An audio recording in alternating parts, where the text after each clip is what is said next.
V9 news స్వాగతం. నా పేరు కిరణ్ కుమార్. ఇప్పుడు హెడ్లైన్స్.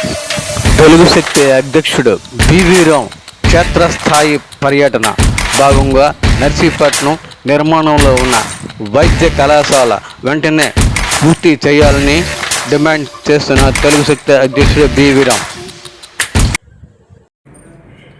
అందరికీ నా ఉదయపూర్వ నమస్కారాలు.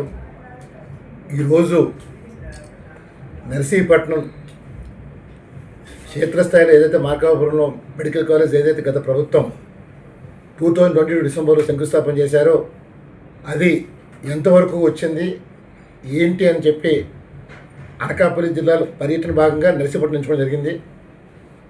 ఉదయమే ఆ మెడికల్ కాలేజ్ మొత్తం 3 ఫ్లోర్లు పైకెక్కి ప్రతిదీ పరిశీలించాం.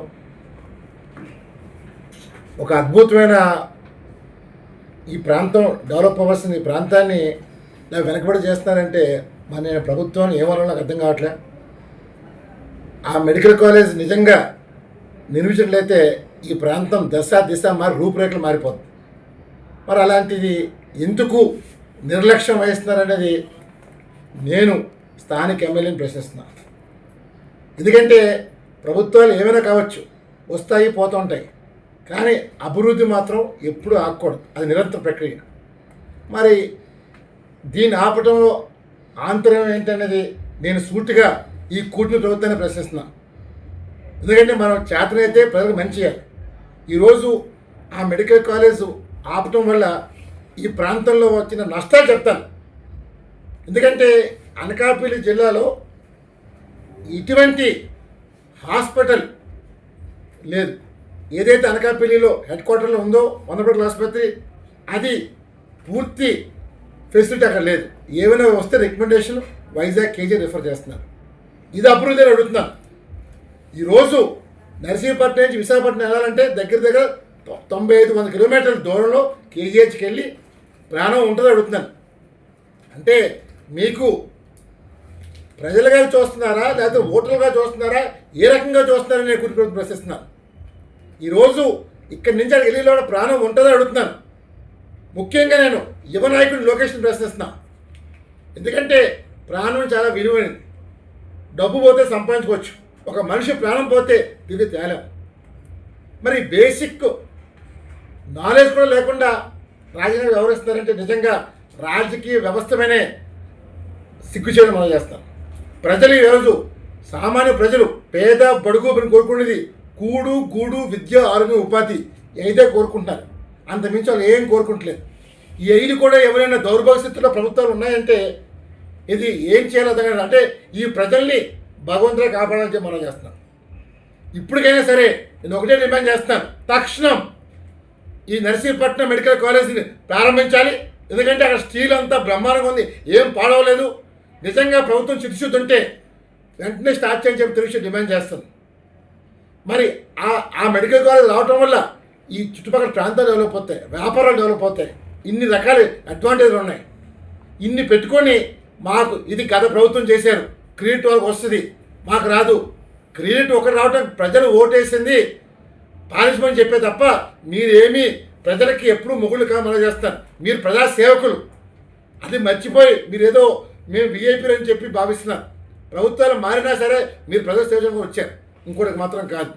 మరి ఈరోజు మనం చూస్తున్నాం, ముఖ్యమంత్రిగా చంద్రబాబు నాయుడు గారు మాట్లాడుతుంటే ప్రతి మీటింగ్లోని 3వ పెట్టిన కనమని 30,000 ఇస్తానని, 4వ పెట్టిన కనమని 40,000 ఇస్తానని చెప్పి చెప్తున్నారు. ఈరోజు నేను తప్పుపట్టలేదు, కానీ ఆయన చెప్పిన కాన్సెప్ట్ ఎందుకంటే ముందు జనాభా తగ్గిపోతుంది, జనాభా పెంచాలని ఒక సంకల్పం చెప్పారు. కానీ అది మిస్ఫైర్ అయ్యి ఈవేళ అపహాసంగా ఆయన మీదే ట్రోలింగ్ నడుస్తుంది. ఎందుకంటే 3వ బిడ్డ 30,000 ఇస్తానన్న 30,000 డైపర్లకు కాదు కదా, దేనికి సరిపోదు. కనీసం డెలివరీ ఖర్చు కూడా మనం చేస్తున్నాను. నేను కోరేది ఒకటే, 30,000 కాదు, మీరు వాళ్ళకి ప్రయోజనంగా మీరు చేయాలి తప్ప నేను 30,000 ఇస్తాను 40,000 ఇస్తాను మంచి పద్ధతి కాదు. మీకు నిజంగా ఇది మీకు కోరుకుంటున్నారంటే మీరు ఏం చేయాలంటే రేపు మహానాడులో ఒక తీర్మానం చేయండి. ఎవరైతే ముగ్గురు బిడ్డలకు అంటారో నలుగురు బిడ్డలకు అంటారో వాళ్ళకే టికెట్లు ఇస్తాం, వాళ్ళకే టికెట్లు ఇస్తాం చెప్పండి ఏది. ఎందుకంటే వాళ్ళు రాజకీయ ఎమ్మెల్యేలు, ఎంపీలు, జడ్పీటీసీలు, ఎంపీటీసీలు, కార్పొరేషన్ చైర్మన్లు, డైరెక్టర్లు, బోల్డ్ అని పదాలు ఉన్నాయి.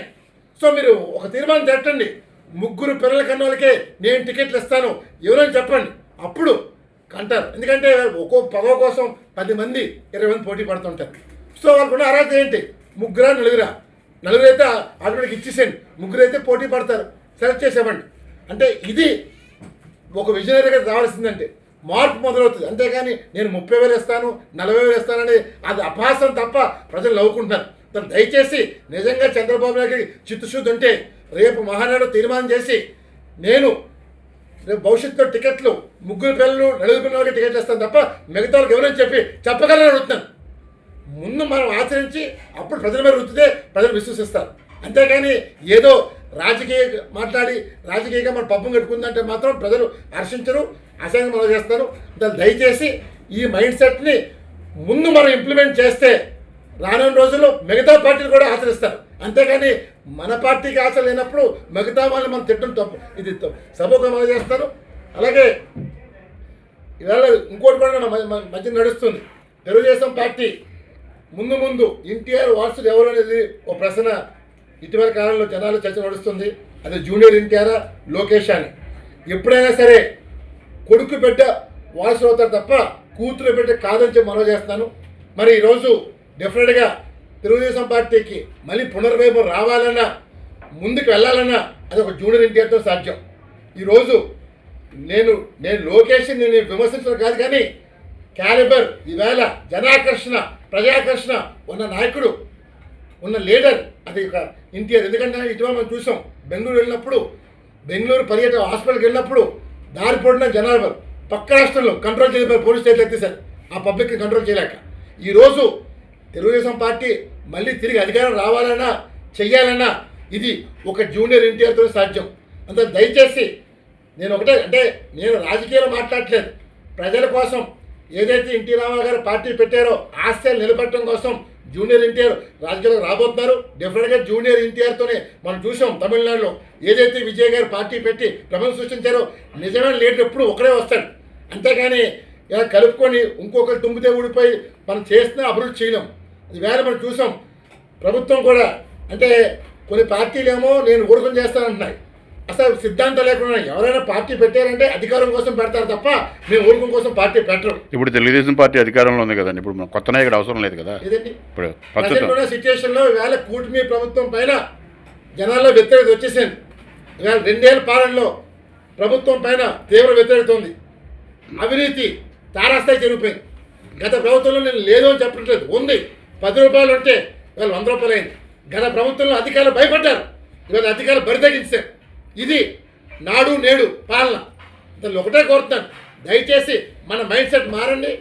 మీరు మారితేనే ముందుకెళ్తాం తప్ప ఏదో మనం చేస్తాం, ఏదో లోకేష్ ముఖ్యమంత్రి అయిపోతారు, ఈ ప్రజలు ఆడబడపోతాయి తప్ప అభివృద్ధి చేయండి. నిజంగా మీకు చిచ్చుతుంటే నేను ఈవేళ పర్యటించిన ఈ నర్సీపట్నం మెడికల్ కాలేజ్ అనౌన్స్ చేయాలని అడుగుతున్నాను. మిస్టర్ లోకేష్, నువ్వు ఐటీ మినిస్టర్, విద్యాశాఖ మంత్రి, నీకు దమ్ముంది అడుగుతున్నాను. ఇవి లేకుండా ఈవేళ భూములు కార్చౌక్ అప్పచెప్పి రాష్ట్రాన్ని దివాళా తీసుకెళ్ళిపోతున్నాను. దయచేసి లోకేష్ని శ్రద్ధ వహించి నువ్వు మహానాడు లోపల నర్సీపట్నం మెడికల్ కాలేజ్ స్టార్ట్ చేస్తామని చెప్పి సీఎంతో చెప్పగలవని చెప్పి డైరెక్ట్గా లోకేష్